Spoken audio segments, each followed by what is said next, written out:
Un épisode sujet bac ne doit pas te faire croire qu'on peut deviner à l'avance le sujet qui tombera. Le bac ne récompense pas ceux qui ont essayé de parier sur des intitulés. Il récompense ceux qui savent lire un sujet, définir les mots, repérer une tension, mobiliser des exemples précis et construire une réponse organisée. Donc, dans cet épisode, on ne va pas faire semblant de prédire, on va faire mieux. On va transformer tout le thème de l'environnement en réflexe de copie. Si tu entends un sujet sur l'exploitation de la nature, tu dois savoir quoi faire. Si tu tombes sur le climat, tu dois savoir comment l'aborder. Si le sujet porte sur les États-Unis, tu dois immédiatement voir les contradictions à utiliser. Si l'étude critique de documents porte sur une COP, une forêt, un parc national, une courbe d'émissions ou un discours politique, tu dois savoir comment éviter la paraphrase. L'objectif de cet épisode est simple. À la fin, tu dois avoir dans la tête les grands plans possibles, les exemples incontournables et les pièges à éviter. Le thème s'intitule L'environnement entre exploitation et protection, un enjeu planétaire. Rien que le titre donne déjà la structure de beaucoup de sujets. Environnement, il ne faut pas comprendre seulement la nature, les arbres, les animaux ou les paysages. En HGGSP, l'environnement désigne les relations entre les sociétés et les milieux dans lesquels elles vivent. Il n'y a donc pas, d'un côté, les humains, et de l'autre, une nature immobile. Il y a des interactions. Les sociétés transforment leurs milieux, les milieux influencent les sociétés, et ces relations changent selon les époques, les techniques, les besoins et les représentations. Exploitation. C'est l'usage des ressources. Exploiter une forêt, un sol, un fleuve, un gisement, un littoral ou une atmosphère, c'est en tirer quelque chose. De l'énergie, du bois, de la nourriture, du transport, de la croissance, de la puissance. Le mot n'est pas forcément négatif. Toutes les sociétés exploitent leur environnement. Le problème commence quand l'exploitation détruit les conditions même de son renouvellement ou quand elle fait payer ses coûts à d'autres populations, à d'autres territoires ou aux générations futures. Protection, ce n'est pas simplement aimer la nature. Protéger, c'est décider de limiter certains usages, d'encadrer des pratiques, d'interdire parfois, de restaurer parfois, de transmettre aussi. Mais la protection peut avoir plusieurs motivations. On peut protéger par souci écologique. On peut protéger pour préserver une ressource utile. On peut protéger un paysage pour le tourisme. On peut protéger un espace au nom d'une identité nationale. On peut même protéger un milieu en excluant des populations qui y vivaient déjà. Donc la protection elle-même doit être analysée, pas idéalisée. Enjeu planétaire, c'est la dernière clé. L'environnement se joue localement, dans une forêt, une ville, une vallée, un littoral, un parc national, mais il se joue aussi mondialement, parce que le climat, les océans, la biodiversité, les pollutions et les émissions de gaz à effet de serre dépassent les frontières. C'est ce qui rend la gouvernance environnementale si difficile. Il faut coordonner des acteurs qui n'ont pas les mêmes intérêts, pas les mêmes responsabilités, pas les mêmes moyens, pas les mêmes priorités. Dès que tu lis un sujet sur l'environnement, tu dois donc chercher la tension entre ces 4 dimensions: société, exploitation, protection, gouvernance. Prenons un premier sujet possible. L'action des sociétés sur l'environnement n'est-elle tournée que vers l'exploitation? Ce sujet est très classique, mais il est piégeux. Le danger serait de répondre trop vite: non. Aujourd'hui, les sociétés protègent aussi l'environnement. C'est vrai, mais ce n'est pas assez. Il faut montrer une évolution historique, des nuances, des contradictions. La problématique pourrait être: dans quelle mesure les sociétés ont-elles d'abord transformé l'environnement pour répondre à leurs besoins avant de développer des formes de protection elles-mêmes liées à des intérêts économiques, politiques et sociaux? Un plan efficace pourrait commencer par montrer que l'exploitation est une dimension fondamentale des relations entre sociétés et milieux. Depuis la révolution néolithique, les sociétés aménagent leur environnement pour produire. Elles défrichent, cultivent, irriguent, domestiquent, transforment les sols. Avec la révolution industrielle, l'exploitation change d'échelle. Charbon, pétrole, gaz, usines, mines, transport, urbanisation. Les sociétés ne prélèvent de plus seulement dans le milieu, elles le modifient massivement. Ensuite, tu pourrais montrer que la protection apparaît souvent pour garantir l'exploitation dans la durée. L'exemple de la forêt française est idéal. Sous Colbert, l'ordonnance de 1669 sur les eaux et forêts vise à mieux gérer les forêts, notamment parce que le bois est une ressource stratégique pour la marine royale. Ce n'est pas une protection écologique au sens contemporain, c'est une protection de puissance. On préserve la ressource parce qu'elle est indispensable à l'État. Enfin, tu pourrais montrer que, depuis le XXe siècle, la protection devient plus globale et plus politique, mais reste contradictoire. Les parcs nationaux, les politiques de biodiversité, les COP sur le climat, l'accord de Paris, la transition énergétique montrent que les sociétés tentent de protéger l'environnement. Mais ces politiques se heurtent à des intérêts économiques, à des inégalités de développement, à des conflits d'usage et à la difficulté de gouverner un problème mondial.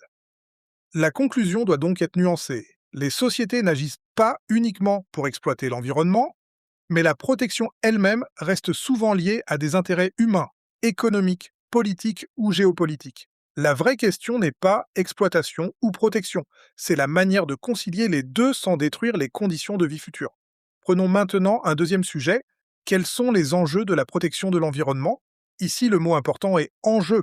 Il ne faut pas seulement raconter des politiques de protection. Il faut expliquer ce que la protection met en jeu.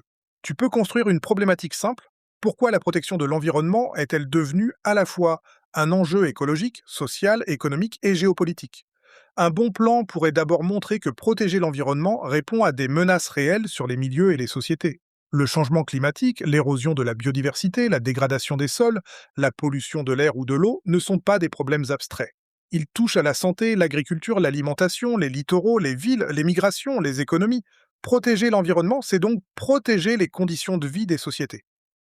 Ensuite, tu peux montrer que la protection produit des tensions entre acteurs. Protéger une forêt peut limiter l'exploitation du bois. Protéger un littoral peut freiner l'urbanisation touristique. Réduire les émissions peut transformer l'industrie, les transports, le logement, l'agriculture. Les acteurs n'ont pas les mêmes intérêts. États, entreprises, ONG, scientifiques, habitants, agriculteurs, peuples autochtones, collectivités locales. La protection est donc un champ de négociation et parfois de conflit. Enfin, tu montres que la protection de l'environnement devient un enjeu de gouvernance mondiale. Depuis Stockholm en 1972, Rio en 1992, Kyoto en 1987, Paris en 2015, puis les COP récentes, les États tentent de construire des règles communes. Mais la gouvernance reste limitée. Les engagements sont parfois insuffisants, les financements discutés, les responsabilités inégales, les intérêts divergents. La protection est nécessaire, mais elle est difficile à organiser à l'échelle planétaire. Dans ce sujet, il faut surtout éviter un plan moral du type d'abord il faut protéger, ensuite les États ne font pas assez, enfin il faut agir. Ce n'est pas une dissertation de HGGSP. Il faut analyser les acteurs, les échelles et les rapports de force. Troisième sujet possible. Le changement climatique est-il un enjeu géopolitique? La réponse paraît évidente. Oui. Mais si tu te contentes de dire oui, tu vas faire une copie plate. Il faut expliquer pourquoi il est géopolitique. Une problématique possible serait comment le changement climatique, phénomène physique global, devient-il un enjeu de puissance, de coopération et d'inégalité entre États? Tu peux commencer par montrer que le changement climatique repose sur une connaissance scientifique internationale. Il est mesuré, modélisé, étudié par des chercheurs et synthétisé par le GIEC. La science montre que le réchauffement actuel est dû aux activités humaines, principalement aux émissions de gaz à effet de serre. Cela donne aux négociations climatiques une base scientifique, mais ne suffit pas à produire l'action politique. Ensuite, tu montres que le climat oblige les États à coopérer. La Convention cadre des Nations Unies sur les changements climatiques, le protocole de Kyoto, l'accord de Paris, les COP, le bilan mondial de la COP28, les discussions sur les pertes et dommages ou le financement climatique montrent qu'il existe une gouvernance internationale du climat. Aucun État ne peut régler seul un problème atmosphérique global. Mais dans une troisième partie, tu dois montrer que cette coopération est traversée par des rapports de force. Les responsabilités historiques ne sont pas les mêmes. Les pays industrialisés ont émis massivement depuis le 19e siècle. Les pays émergents revendiquent leur droit au développement. Les pays les plus vulnérables demandent des financements pour l'adaptation et les pertes et dommages. Les producteurs d'hydrocarbures défendent leurs intérêts. Les États-Unis, la Chine, l'Union européenne, les pays du Sud, les petits États insulaires ne viennent pas aux négociations avec la même position. La conclusion est donc claire. Le changement climatique est géopolitique parce qu'il oblige les États à coopérer, mais aussi parce qu'il révèle des inégalités de responsabilité, de vulnérabilité et de puissance. Quatrième sujet, la gouvernance mondiale de l'environnement est-elle efficace? C'est un sujet très intéressant parce qu'il oblige à tenir ensemble les réussites et les limites. La pire réponse serait non, parce que la planète va mal. C'est trop simple. La deuxième pire réponse serait oui, parce qu'il existe des conférences internationales. C'est insuffisant. Une bonne problématique pourrait être La gouvernance mondiale de l'environnement permet-elle réellement de répondre à des problèmes planétaires ou reste-t-elle limitée par la souveraineté des États et les intérêts économiques? Tu peux d'abord montrer que la gouvernance environnementale existe et qu'elle a progressé. Depuis les années 1970, l'environnement est devenu un objet de négociation internationale. Des institutions, des conférences, des conventions, des rapports scientifiques, des normes et des financements ont été mis en place. L'accord de Paris, en particulier, crée un cadre presque universel pour la lutte contre le changement climatique. Ensuite, tu montres que cette gouvernance a des effets réels, même s'ils sont incomplets. Les COP maintiennent la pression diplomatique. Les États doivent de présenter des engagements. Le premier bilan mondial de la COP28 oblige à regarder l'écart entre objectifs et trajectoire. Le Fonds pour les pertes et dommages répond à une demande ancienne des pays vulnérables. La finance climatique devient un sujet central, comme l'a montré la COP29. Enfin, tu montres les limites. Il n'existe pas de gouvernement mondial de l'environnement. Les États restent souverains. Les mécanismes de sanctions sont faibles. Les financements sont contestés. Les intérêts des industries fossiles restent puissants. Les engagements ne se traduisent pas toujours en politique publique suffisante. Les inégalités nord-sud compliquent les négociations. La gouvernance mondiale est donc indispensable, mais elle avance lentement et de manière souvent insuffisante. Cinquième sujet, les États-Unis et l'environnement à différentes échelles. Ce sujet est tombé sous différentes formes et il est très important. Pour le réussir, il faut absolument penser les échelles locales, fédérées, nationales, internationales. Une problématique possible serait comment les États-Unis incarnent-ils à la fois une puissance d'exploitation, un laboratoire de protection environnementale et un leadership international instable. Tu peux d'abord montrer que la puissance américaine s'est construite sur l'exploitation et la transformation des milieux. La conquête de l'Ouest, l'agriculture, les mines, le pétrole, le gaz, le charbon, les barrages, les autoroutes, la suburbanisation, la consommation de masse. Tout cela montre une relation très forte entre environnement et puissance. Les États-Unis sont aussi le premier émetteur historique de CO2 et restent une grande puissance fossile. Ensuite, tu montres que les États-Unis ont aussi été pionniers dans certaines formes de protection. Yellowstone est créé en 1872, les parcs nationaux jouent un rôle majeur dans l'imaginaire américain. À partir des années 1970, l'EPA, le Clean Air Act, les politiques de lutte contre les pollutions, montrent que la protection environnementale devient une politique publique forte. Les ONG, les scientifiques, les villes, les États de fédérés, en particulier la Californie, jouent un rôle important. Enfin, tu expliques que la politique environnementale américaine est fragmentée et contradictoire. Le fédéralisme oppose parfois l'État fédéral et les États fédérés. La Californie peut mener des politiques ambitieuses pendant que d'autres États défendent les énergies fossiles. À l'international, les États-Unis jouent un rôle décisif mais instable. Ils pèsent dans les négociations climatiques, mais leurs changements d'administration peuvent modifier brutalement leur position. Leur rapport à l'accord de Paris en est un exemple majeur. La conclusion doit éviter de dire simplement « les États-Unis sont contradictoires ». Il faut expliquer ce que cela signifie. Leur puissance environnementale vient précisément de cette tension entre exploitation massive, innovation, protection, fédéralisme et leadership contesté. Maintenant, passons aux exemples incontournables. Le premier exemple, c'est la révolution néolithique. Elle sert à montrer que les sociétés transforment leur milieu depuis longtemps. Elle est utile pour les sujets sur l'histoire des relations entre société et environnement. Elle montre le passage à l'agriculture, à la sédentarisation, à la domestication, au défrichement. Elle permet de dire que l'environnement n'est jamais une nature intacte. Il est travaillé par les sociétés. Le deuxième exemple, c'est la révolution industrielle. Elle sert à montrer le changement d'échelle. Avec les énergies fossiles, les machines, les usines, les mines, les transports et l'urbanisation, les sociétés développent une capacité de transformation beaucoup plus forte. Cet exemple est indispensable pour relier exploitation, croissance économique et crise environnementale. Le troisième exemple, c'est la forêt française depuis Colbert. C'est un exemple très utile parce qu'il nuance la protection. Colbert ne protège pas la forêt pour des raisons écologiques modernes. Il cherche à garantir une ressource stratégique, notamment pour la marine. Cela prouve qu'on peut protéger pour exploiter durablement. Le Code forestier de 1827 peut aussi servir à montrer que l'État encadre les usages, mais que cela peut provoquer des tensions avec les populations rurales.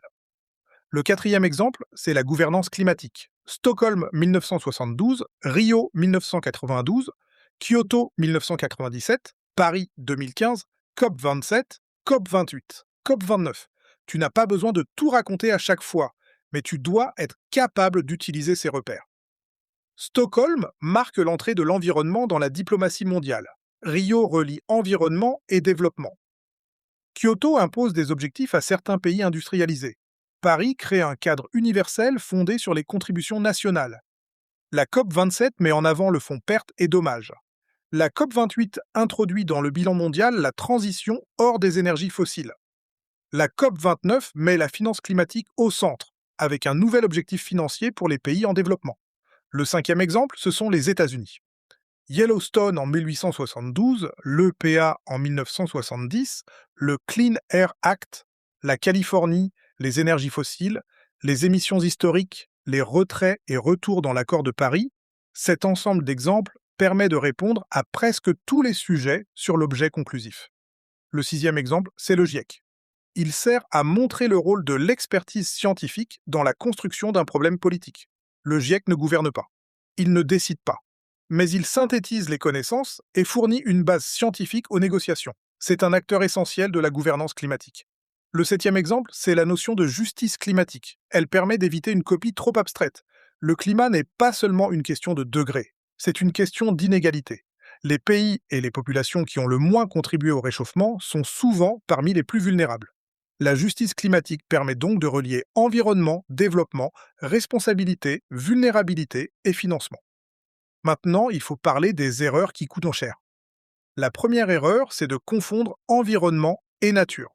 Si tu écris tout ton devoir comme si l'environnement était seulement un paysage à protéger, tu passes à côté du thème. L'environnement, ce sont les relations entre société et milieu. Il faut toujours parler d'acteurs, d'usages, de conflits, de décisions politiques. La deuxième erreur, c'est de faire une dissertation militante. Une copie de HGGSP peut être sensible aux enjeux écologiques, évidemment, mais elle doit analyser. Écrire « les États doivent agir pour sauver la planète » n'est pas un argument suffisant. Il faut expliquer pourquoi ils agissent ou n'agissent pas, quels sont leurs intérêts, leurs contraintes, leurs rapports de force. La troisième erreur, c'est de présenter la protection comme forcément bonne et l'exploitation comme forcément mauvaise. C'est trop simpliste. L'exploitation est nécessaire à toute société. La protection peut être utile, mais elle peut aussi exclure, contraindre, servir des intérêts économiques ou politiques. Le bac attend de la nuance. La quatrième erreur, c'est d'oublier l'histoire. Ce thème n'est pas seulement un thème d'actualité, il demande de comprendre des évolutions longues. Néolithique, révolution industrielle, gestion forestière, naissance des parcs nationaux, montée des préoccupations environnementales depuis les années 1970. La cinquième erreur, c'est de parler du climat comme si c'était uniquement une catastrophe naturelle. Le changement climatique contemporain est lié aux activités humaines. Il est mesuré scientifiquement. Il est gouverné politiquement. Il est négocié diplomatiquement. Il produit des effets inégaux. Il faut donc articuler science, politique et géopolitique. La sixième erreur, c'est de réciter les COP comme une chronologie vide. Stockholm, Rio, Kyoto, Paris, COP27, COP28, COP29 ne doivent pas être une liste. Chaque repère doit servir une idée. Paris sert à montrer une gouvernance universelle, mais fondée sur des engagements nationaux. COP27 sert à parler de pertes et dommages. COP28 sert à parler de transition hors des fossiles et de bilan mondial. COP29 sert à parler de finances climatique. La septième erreur, c'est de réduire les États-Unis à un pays pollueur. C'est vrai qu'ils ont une responsabilité historique majeure et qu'ils restent une puissance fossile. Mais ils sont aussi pionniers dans les parcs nationaux, les politiques de lutte contre la pollution, les innovations, les mobilisations d'États fédérés comme la Californie. C'est la contradiction qui est intéressante, pas l'accusation simple. La huitième erreur, c'est d'oublier les échelles. En environnement, tu dois toujours te demander « est-ce que je parle du local, du national, du régional, du mondial ?» Une forêt se gère localement et nationalement. Le climat se négocie mondialement, mais les politiques se mettent en œuvre nationalement et localement. Les États-Unis se comprennent à l'échelle fédérale, fédérée, urbaine, économique et internationale. La neuvième erreur, c'est de croire qu'un exemple parle tout seul. Non, un exemple doit prouver quelque chose. Si tu cites Yellowstone, dis ce que cela montre. La naissance précoce d'une protection de la nature, mais aussi une vision américaine de la wilderness. Si tu cites Colbert, dis ce que cela montre. Une protection de la forêt pour garantir une ressource stratégique. Si tu cites l'accord de Paris, dis ce que cela montre. Une gouvernance mondiale ambitieuse, mais dépendante des engagements des États. Pour l'étude critique de documents, les pièges sont un peu différents. Si tu as un texte d'une COP, Ne le paraphrase pas. Ne répète pas « le document dit que les États doivent coopérer ». Explique qui parle, dans quel cadre, avec quel objectif et quelles sont les limites. Un texte de SOP est souvent un compromis diplomatique. Il faut regarder les mots choisis, les absences, les formulations prudentes, la différence entre engagement et contrainte. Si tu as un graphique d'émission de CO2, ne te contente pas de décrire les courbes. Il faut interpréter. Qui émet, depuis quand, à quelle échelle, émissions annuelles ou cumulées, par pays ou par habitant. Une courbe ne dit pas la même chose selon l'indicateur choisi. Les États-Unis peuvent apparaître différemment si l'on regarde les émissions actuelles, les émissions historiques ou les émissions par habitant. Si tu as une photographie de parc national, ne dis pas seulement que la nature est protégée. Demande-toi ce que la photo montre et ce qu'elle cache. Elle peut montrer un paysage spectaculaire, mais cacher les conflits d'usage, l'histoire des populations autochtones, le tourisme, les politiques de conservation, les financements, les règles. Si tu as un document sur les États-Unis, pense toujours aux échelles. L'État fédéral, les États fédérés, les villes, les entreprises, les ONG, les citoyens, les tribunaux. La politique environnementale américaine est fragmentée. C'est souvent la clé de l'analyse. Si tu as un document sur une forêt, demande-toi si la logique est écologique, économique, sociale ou politique. Une forêt protégée n'est pas automatiquement un espace sans exploitation. Une coupe de bois n'est pas automatiquement une destruction. Tout dépend des usages, des règles et du temps long. Pour finir, voici la méthode mentale à avoir le jour du bac. Quand tu lis un sujet, commence par entourer les mots centraux. Si tu vois exploitation, tu dois penser ressources, besoins, croissance, puissance, mais aussi surexploitation. Si tu vois protection, tu dois penser politique publique, conflit d'usage, acteurs, échelle, limite. Si tu vois gouvernance, tu dois penser institutions, règles, négociations, État, ONG, scientifiques, entreprises. Si tu vois climat, tu dois penser GIEC, COP, atténuation, adaptation, justice climatique, relations internationales. Si tu vois États-Unis, tu dois penser exploitation, parcs nationaux, État fédéral, État de fédéré, Californie, énergie fossile, leadership international instable. Ensuite, cherche toujours l'attention. Un sujet intéressant ne demande presque jamais de dire seulement oui ou non. Il demande de montrer une contradiction. L'environnement est à la fois une ressource et une limite. La protection est à la fois nécessaire et conflictuelle. Le climat est à la fois un problème commun et un révélateur d'inégalités. Les États-Unis sont à la fois pionniers de la protection et géants de l'exploitation. La gouvernance mondiale est à la fois indispensable et insuffisante. Si tu sais formuler cette tension, tu as déjà la moitié de ta problématique. Pour conclure cet épisode et le thème de l'environnement, retiens une idée centrale. L'environnement n'est pas seulement un sujet écologique, c'est un sujet historique, parce que les relations entre société et milieu changent dans le temps. C'est un sujet géographique, parce qu'il se joue à plusieurs échelles. C'est un sujet géopolitique, parce qu'il oppose des acteurs, des intérêts et des puissances. C'est un sujet politique, parce qu'il oblige les sociétés à choisir ce qu'elles veulent produire, protéger, transformer et transmettre. Et retiens cette phrase pour le bac. Une bonne copie sur l'environnement ne demande pas seulement comment protéger la nature, elle demande comment les sociétés peuvent habiter, exploiter et gouverner leur milieu sans détruire les conditions de leur avenir.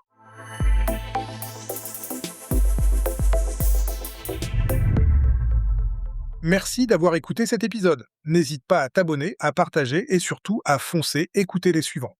À très vite.